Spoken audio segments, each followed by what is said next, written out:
I've got a lot of exciting Apple news for you guys today, but today I want to cover a topic that's been coming up over and over for the past week. So recently, Instagram released version 75 of their Instagram application for iOS. That update broke compatibility for the iPhone XS Max and the iPhone XR. It didn't break compatibility for the 5.8-inch iPhone XS and 10 since a compatibility update for the 5.8-inch display size of those two iPhones was released in 2017. Before I continue with this video, guys, sorry if my voice sounds echoey. I'm filming in a different place. Well, recording because you guys aren't really seeing my face. So the reason why the Instagram update broke compatibility for the iPhone XS and iPhone XR was not intentional. According to 9to5Mac, Instagram used an older version of Xcode to compile the update and publish it to the App Store in order for us to install it on our iOS device. They were not using Xcode 10 paired with the new iOS 12 SDK. 9to5Mac also said that Instagram did not want to use Xcode 10 with the iOS 12 SDK because whenever you use that, it would start glitching out. And the only way to fix this issue was for Apple to release an update to iOS 9, which is the minimum version of iOS that you need to be on in order to use the Instagram application. Another fix for this issue is for Instagram to drop support for all devices that use iOS 9 with Instagram, and that is a whole lot of people. The easiest way to fix this compatibility issue with Xcode 10 and the iOS 12 SDK is for Apple to release an update to fix that glitch.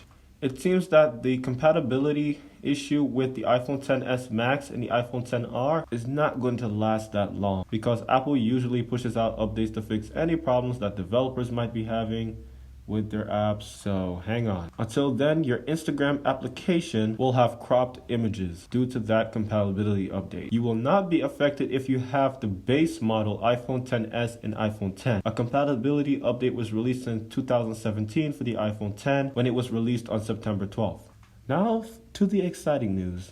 164 iOS app developers have risen over $1 million for the App Store. If you guys watched my last video that I filmed a couple days ago, I gave you guys a list of applications that brought in a lot of money for Apple. In that video, I said that Netflix brought in the most money. They brought in over $790 million, while the other app developers only brought in $4 million and below. If you guys want to see that video, I'll leave it in the cards above as well as in the description of the video. According to 9to5Mac, this data came from Sensor Tower. They said that Apple app developers' revenues has risen 13%, which is good. The lowest it was around 143. You guys can go ahead and pause the video and read it for yourself. Once again, if you guys want to read the top app developers that made a lot of revenue for Apple, I'll leave that video up in the cards above. Okay, next story. Apple launched their transparency report webpage, which shows the demands for government access to iPhone. And you guys aren't going to believe how many demands there are. According to 9to5Mac, the government has requested access to over 163,000 devices. According to TechCrunch and 9to5Mac, Apple's latest transparency report covers January through June of 2018. Between that time, over 32,000 demands were made for user data. Once again, guys, I know I said this in the beginning. I'm going to say it again. Sorry about the echoey noise. Moving on. Germany requested access to over 26,000 devices, and they only made 13,000 data requests. The only reason why so many data requests to iPhones have been made is because iOS is a closed-ended operating system. Nothing gets in and nothing gets out. You don't see this for Android because it's an open-ended operating system. If you steal an Android phone, the FBI can easily access it. But with every iOS update, Apple is locking down iOS and adding so many security measures, which makes it even harder for people to get into the iPhone. This isn't something bad, but Apple needs to add some sort of feature to iOS that allows the FBI to get into iPhone, especially stolen iPhone. And if you guys were to go back and pause the video and read the article, you guys would see the number of data requests for so many stolen iPhones. I think there were over 140,000. Yikes. Let me know your opinion down in the comments. The new Blackmagic external graphics processing unit with RX Vega graphics has been launched. If you guys are interested, you can go ahead and pick it up. That's basically all I have for today's topic on the Blackmagic GPU. Next story. Do you guys know what a Twitter client label is? Because I don't. Apparently, Twitter took it away in 2012 and they announced at their conference that they're bringing it back. According to 9to5Mac, Twitter label basically gives you contextual information on the person who sent the tweet and how the tweet was sent. If you guys are interested in that, please let me know. Keep your fingers crossed, guys. We got another rumor saying that a 5th generation iPad mini might be coming in 2019. And I don't believe it. But you want to know what I do believe? The rumor that says that a new 10-inch iPad is coming in 2019. Now that's something that I'm really skeptical about because, as we all know, Apple released the 11-inch and 12.9-inch 3rd generation iPad Pros on November 7th of 2018. Last year, on June 5th, 2017, Apple released the iPad Pro 10.5. Apple says that they're still going to be selling the iPad Pro 10.5 for people who still want the home button and still want fast performance, because the iPad Pro 10.5 as well as the iPad Pro 3rd generation still share a lot of things in common, like the Pro Motion display, thinner bezels, support for Apple Pencil, the keyboard accessory, and more. They both even support the 12 megapixel camera. The only thing is the iPad Pro 10.5 is a lot cheaper, starting at $650.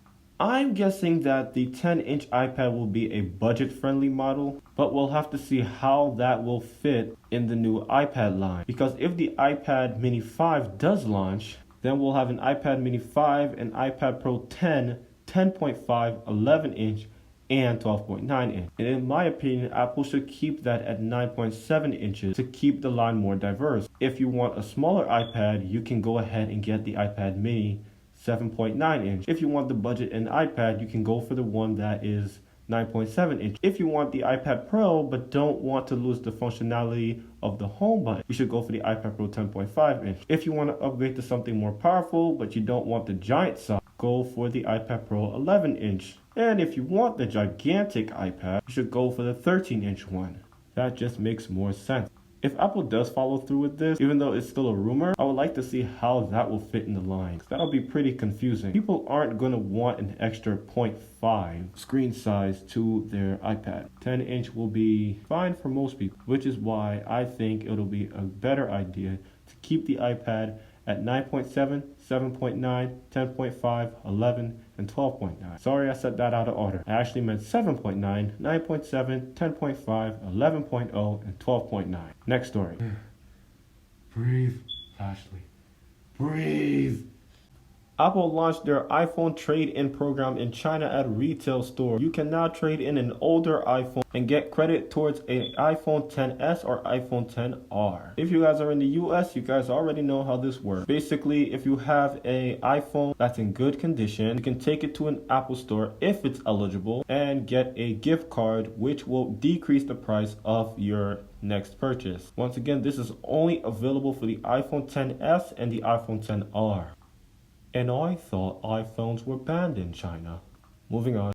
So Apple responded to the iPad Pro bending controversy. According to 9to5Mac, a reader obtained an email from a guy named Riccio, who is the senior vice president of the hardware engineering team. Apple says that, Riccio says that the iPad Pro meets all the manufacturing standards. He says that the iPad Pro is 400 microns, which means the iPad Pro's flatness is tighter than older models. To put things into perspective, 400 microns is less than a millimeter. Apple says that this should not change throughout the use of the iPad Pro.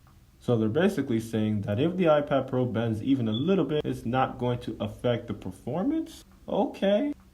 All I have to say is that an iPad Pro bending as soon as you take it out of the box is not normal. I know it's a hardware defect, which you guys said in your last video, but now that I've been reading up on the topic and after watching a couple tech videos, that's not normal. Which is why I said yesterday, why didn't you keep the iPad Pro at 6.1 millimeter thinness until you were ready? 7 nanometer processors with the A12 Bionic chip is okay, but the iPad Pro 10.5 has an A10X CPU, which has a 10 nanometer process. Why didn't you guys make that thinner?